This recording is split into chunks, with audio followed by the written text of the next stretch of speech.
my blissful self.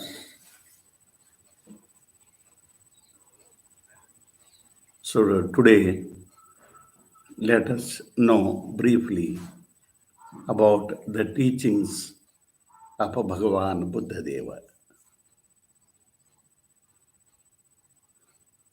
All of you know that Bhagavan Buddha Deva was the son of King Shuddhodana. And Bhagavan Buddha Deva says that the aim of human life is to attain permanent happiness. The main teaching of Buddha, he says, the world is full of miseries. So the main teachings of Bhagavan Buddha Deva is the desire of sensory objects, the desire of gross body, and the gross body consciousness, and the ignorance of one's own self is the cause of misery.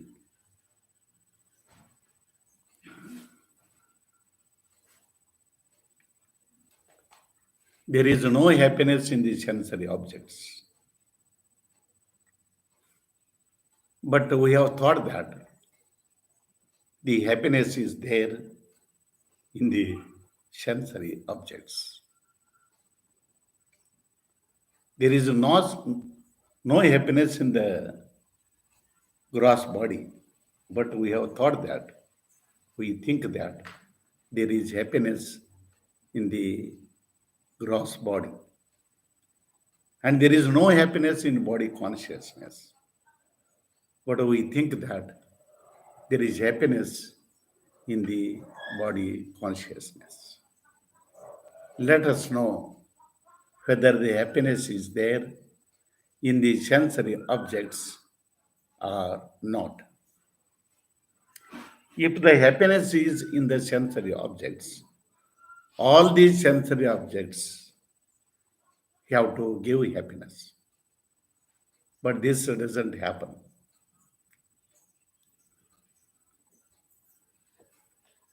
We think that some sensory objects give happiness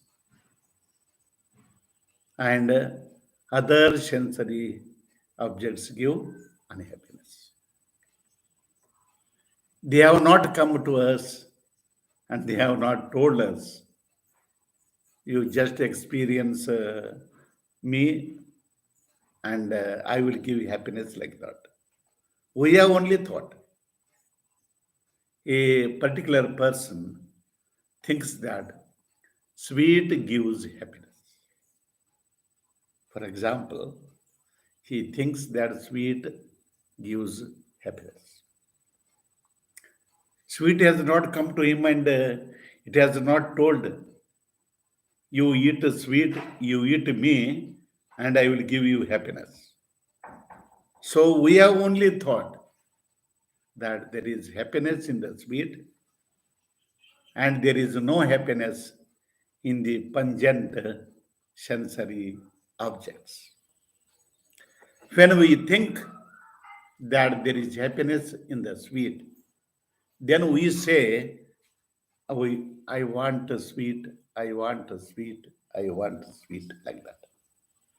And when this desire arises in the mind, our mind becomes agitated. And when our mind becomes agitated, there is unhappiness. Then if the desired object is got, for example, the sweet has been given, then our mind becomes calm. When our mind becomes calm, we experience happiness. In the same way, if the pungent sensory object has been got, When the pungent sensory object has been got, our mind becomes agitated and the happiness is not experienced. And when the pungent sensory object leaves us, our mind becomes calm and happiness is experienced. So, in this way, all this indicates that whenever the mind is calm, we experience happiness. And whenever the mind is agitated, we experience unhappiness. Why? For example, there is a mirror, gross mirror, and steady. The mirror is steady. The mirror is clean. So in that, our the face of our gross body is reflected. In the same way, the mirror of experiencing happiness is our mind. And when our mind is calm, so in that calm mind, our real face, that is consciousness, is reflected. And that consciousness is of the nature of happiness.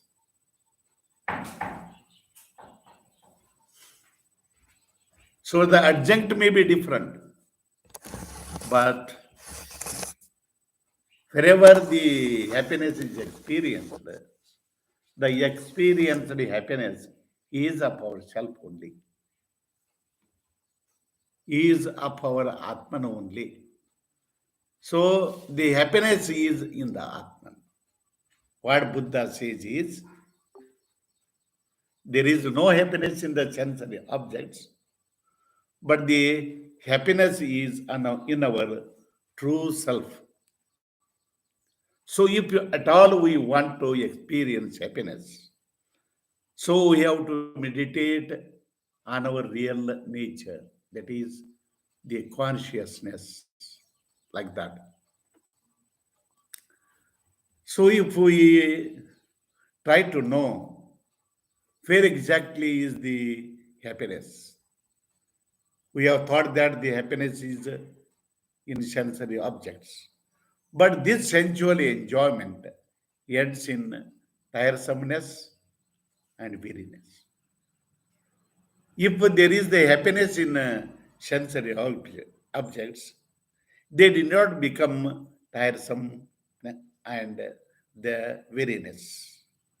But all the sensual enjoyment ends in tiresomeness and weariness. So there is no happiness at all in the sensory objects. And we have thought that there is happiness in the gross body, in the gross body consciousness.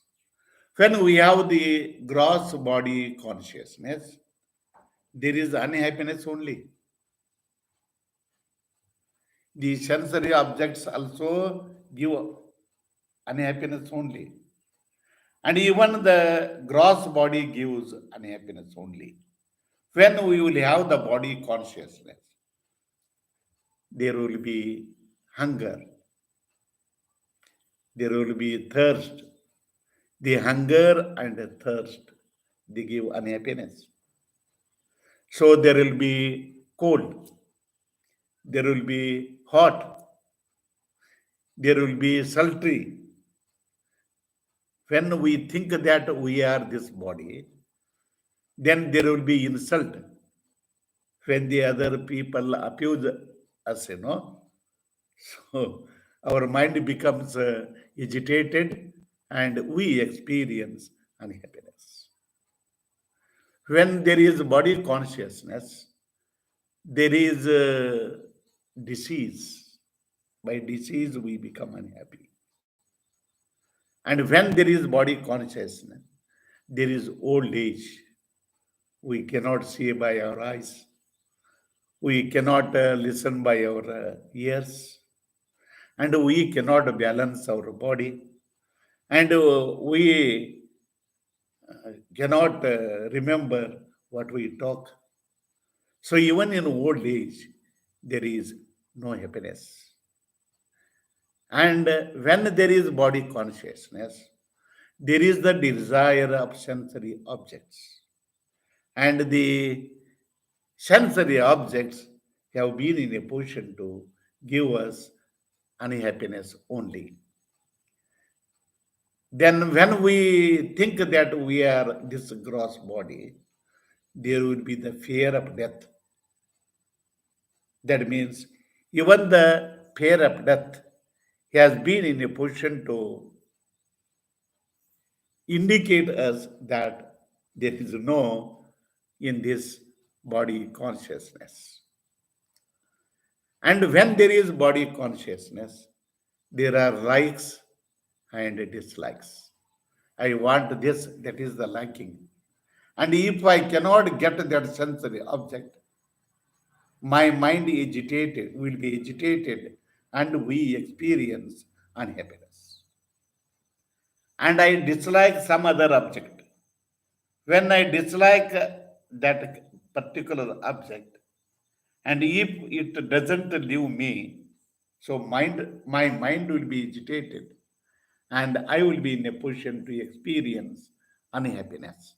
So these likes and dislikes are there till we have the body consciousness. So in this way, the body consciousness has been in a position to give happiness at all. It doesn't give.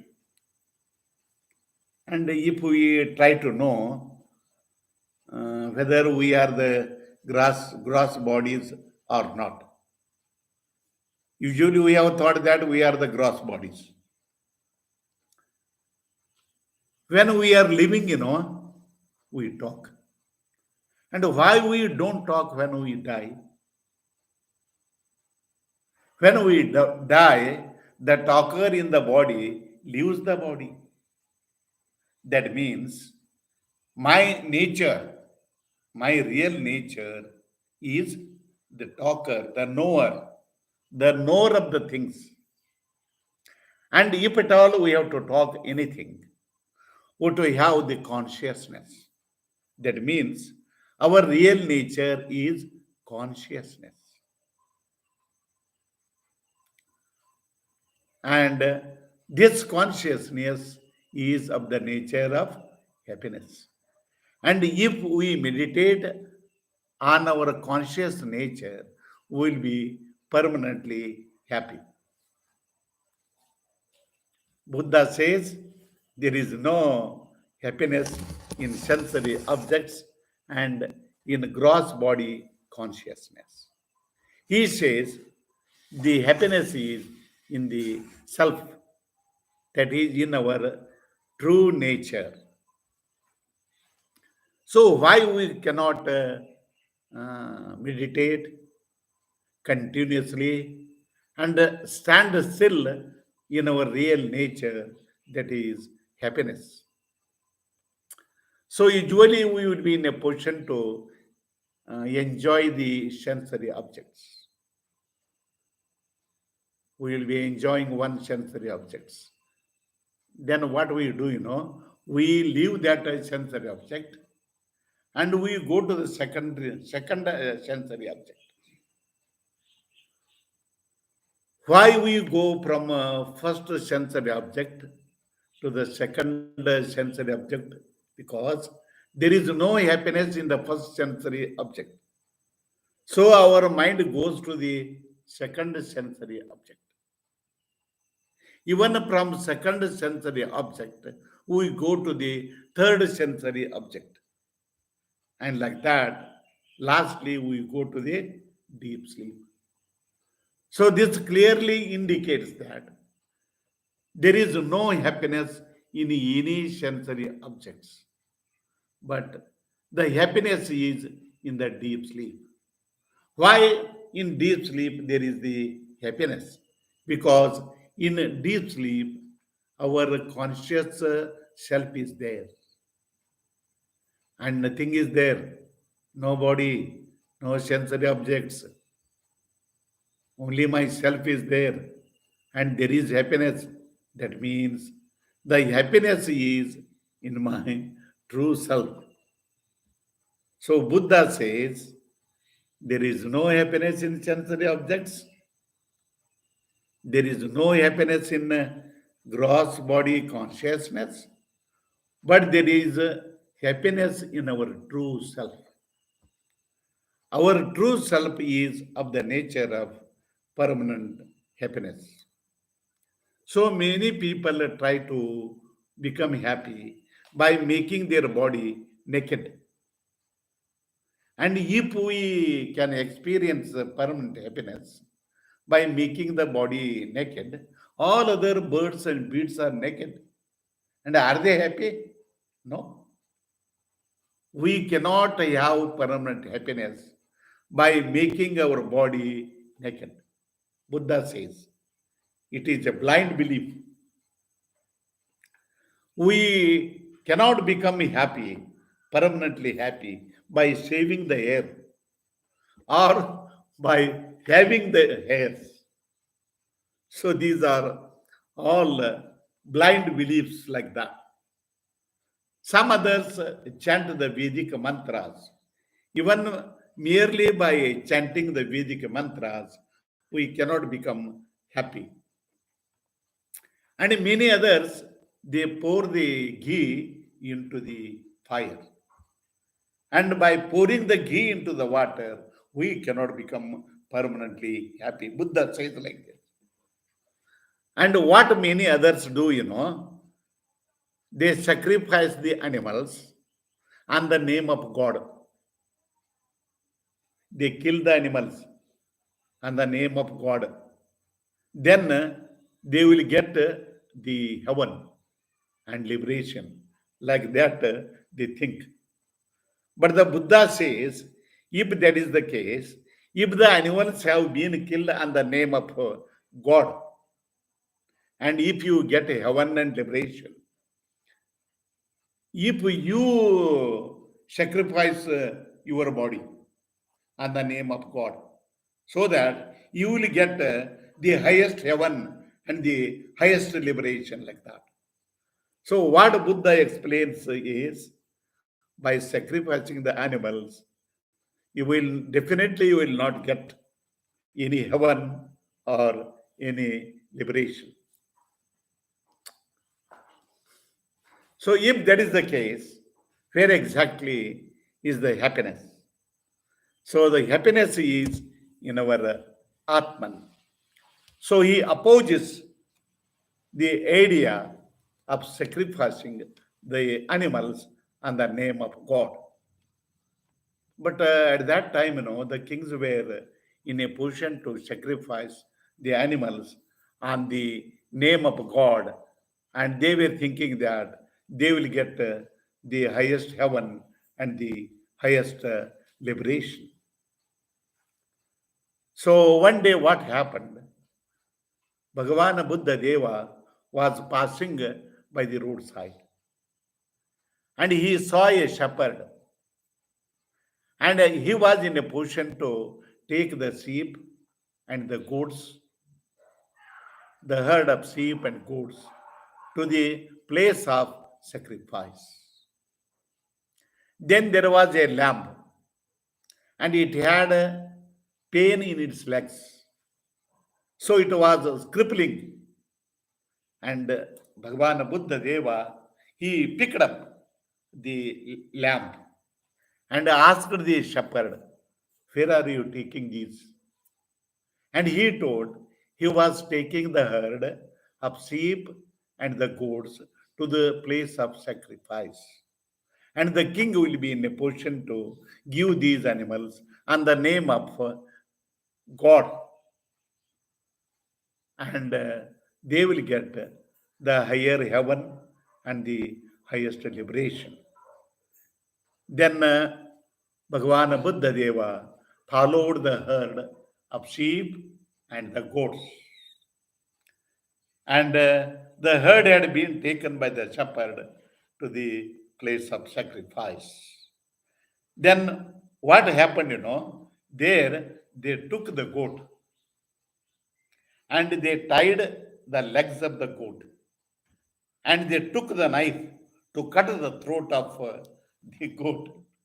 Then Bhagavan Buddha Deva shouted, "Hey, stop it! What sorrow it has been experiencing, the so called goat.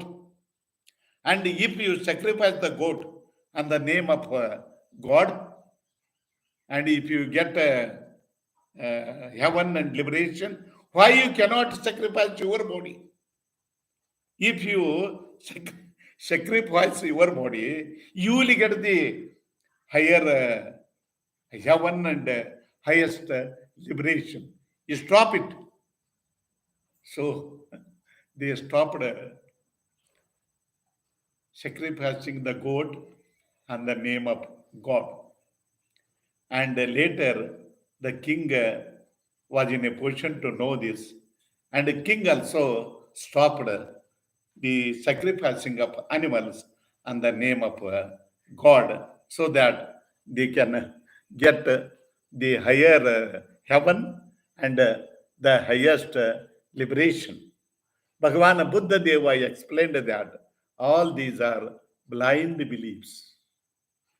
Don't do this. So the other teachings of Bhagavan Buddha Deva will be explained in the next lecture. And by this, I end my talk.